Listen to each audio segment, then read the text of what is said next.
नमस्कार दोस्तों, आज मैं आप सबके सामने एक और ज्ञान से भरपूर वीडियो लेकर के आया हूं। आप सब इस वीडियो को अंत तक देखें, आपको बहुत ज्ञान अर्जित होने वाला है। दोस्तों, जैसा कि हम सब जानते हैं कि जब भी हमें किसी भी, चाहे क्रिमिनल केस हो, चाहे सिविल केस हो, चाहे डिस्ट्रिक्ट फोरम का केस हो, या कोई भी ऐसा मुकदमा जिसमें हमें एक एडवोकेट अपॉइंट करने की आवश्यकता पड़ती ही है, तो हम क्या करते हैं? अगर हमें अपने किसी केस में एक एडवोकेट अपॉइंट करना है तो उसके लिए हमें सबसे पहले अपने केस का डिस्कशन अपने एडवोकेट से करना पड़ेगा, ऑब्वियसली। लेकिन इसके साथ साथ जब हम एडवोकेट नियुक्त करने की बात करते हैं, यानी हम ये चाहते हैं कि फला एडवोकेट हमारे केस की पैरवी करे और हम उसे ऑथोराइज्ड करें कि वो हमारे मुकदमे में बतौर वकील पैरवी करे, तो दोस्तों इसके लिए हमें जिस व्यक्ति को अपने केस में अधिवक्ता नियुक्त करना है, हमें अपने उस अधिवक्ता को नियुक्त करने के लिए उनका वकालतनामा साइन करना पड़ेगा। जी हां दोस्तों, हमारा ये आज का वीडियो इसी टॉपिक पर है कि वकालतनामा क्या होता है, और अगर हम वकालतनामा साइन कर देते हैं तो उसके बाद हमारे और हमारे एडवोकेट के बीच क्या कोई कॉन्ट्रैक्ट होता है?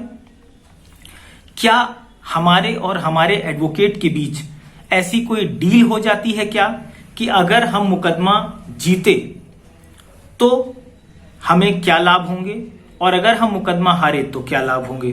दोस्तों, मैं बात करता हूं कि वकालतनामा क्या होता है। यहां मैं आपको एक वकालतनामे का फॉर्मेट दिखाना चाहता हूं। दोस्तों, ये लोअर कोर्ट में दाखिल होने वाला वकालतनामा है।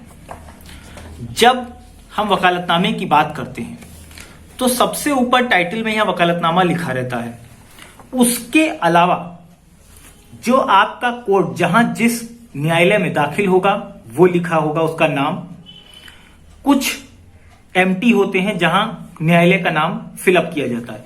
उसके बाद आप जिन महोदय को अपना एडवोकेट नियुक्त कर रहे हैं, उन एडवोकेट साहब का नाम होगा, उनका बार काउंसिल का रजिस्ट्रेशन नंबर होगा, अगर वो हाईकोर्ट में दाखिल कर रहे हैं तो उनका एडवोकेट रोल नंबर होगा, और साथ ही साथ उन एडवोकेट महोदय का मोबाइल नंबर होगा, और उनका चैम्बर का एड्रेस या उनका रेजिडेंशियल एड्रेस मेंशन होगा। और उसके नीचे ये जो आप देख रहे हैं छोटे छोटे शब्दों में लिखा हुआ है, यही है वकालतनामे का असली रीढ़ रज्जू, यानी कि जो असली आप कह सकते हो कि बोन मैरो, वो यही है।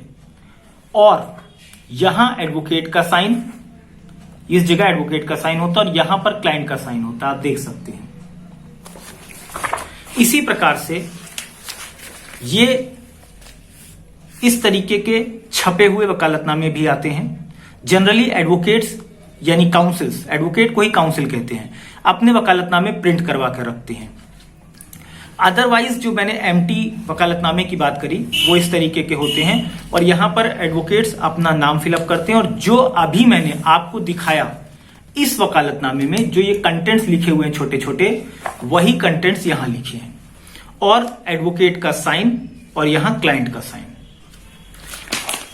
अब देखिए दोस्तों, ये तो हुआ वकालतनामा। जब आपको किसी केस में बेल एप्लीकेशन फाइल करानी है, चाहे हाई कोर्ट में चाहे लोअर कोर्ट में, तो बेल करानी पड़ेगी, और बेल कराने के लिए आपको मेमो साइन करना होगा। वहां वकालतनामा नहीं साइन होता। बेल एप्लीकेशन जब दाखिल कराते हैं तो मेमोरेंडम दाखिल करते हैं, उसको शॉर्ट में मेमो कहा जाता है लीगल नॉलेज में। और उसमें इस तरीके के जो कंटेंट्स आपने देखे वकालतनामे में वो नहीं होते, क्योंकि उसमें आप यानी जो व्यक्ति एफिडेविट फाइल करेगा, जो मुकदमे की पैरवी कर रहा है, चूंकि बेल का मामला है तो जिस बंदे के बिहाफ पर आप पैरवी कर रहे हैं वो बंदा तो जेल में है, जुडिशियल कस्टडी में है, उसे बाहर निकालना है, तो इसलिए मेमो पर क्लाइंट का साइन होता है, एडवोकेट का साइन होता है, बाकायदा एडवोकेट की डिटेल सारी होंगी, यानी उनका रजिस्ट्रेशन नंबर, उनका नाम, उनका मोबाइल नंबर, उनका ऑफिस चैम्बर एड्रेस या रेजिडेंशियल एड्रेस, केस की डिटेल्स, और आपके द्वारा उन्हें ऑथोराइज किया गया, ये सारी बातें इस पे लिखी जाती हैं। अब जो मेन बात आपके जानने की है, जो मैंने शुरू में कही आपको, कि क्या वकालतनामा साइन करते समय वकील और क्लाइंट के बीच कोई कॉन्ट्रैक्ट होता है? जी हां, होता है। लेकिन बहुत से लोग इसे मिसगाइड करते हैं या मिसअंडरस्टैंडिंग उनको हो जाती है। किस बात की? इस बात की मिसअंडरस्टैंडिंग कि अगर आपने वकील का वकालतनामा साइन कर दिया तो दैट मीन्स आपने उसे अपना वकील नियुक्त कर दिया। जी हां, बिल्कुल सही बात है, आपने उसे अपना वकील नियुक्त कर दिया। लेकिन ये वकालतनामा साइन करते समय या करने के बाद जब न्यायालय में दाखिल हो जाता है तो इस बात की कोई गारंटी नहीं होती कि आप वकालतनामा साइन करवा रहे हैं अपने वकील का तो वो मुकदमा आपको जीत कर ही देगा। ये गारंटी कोई वकील नहीं लेता, ठीक। और ये जो आपके और आपके वकील के बीच वकालतनामा साइन होकर के जो कंटेंट्स लिखे हैं, इनमें ये लिखा रहता है कि मैं अपने क्लाइंट के बिहाफ पर वकालतनामा फाइल कर रहा हूं, इस मुकदमे की पैरवी करूंगा, और साथ ही साथ क्लाइंट अपने एडवोकेट को उस मुकदमे से संबंधित पैरवी करने के अलावा भी उस मुकदमे के निर्णय से संबंधित सभी शक्तियां दे देता है। यानी क्लाइंट के बिहाफ पर एडवोकेट जितनी भी पैरवी करेगा वो सारी करने के लिए आप ऑथोराइज्ड कर रहे हैं अपने एडवोकेट को, जिसे आप नियुक्त कर रहे हैं। क्यों? क्योंकि आपने उसका वकालतनामा साइन किया है।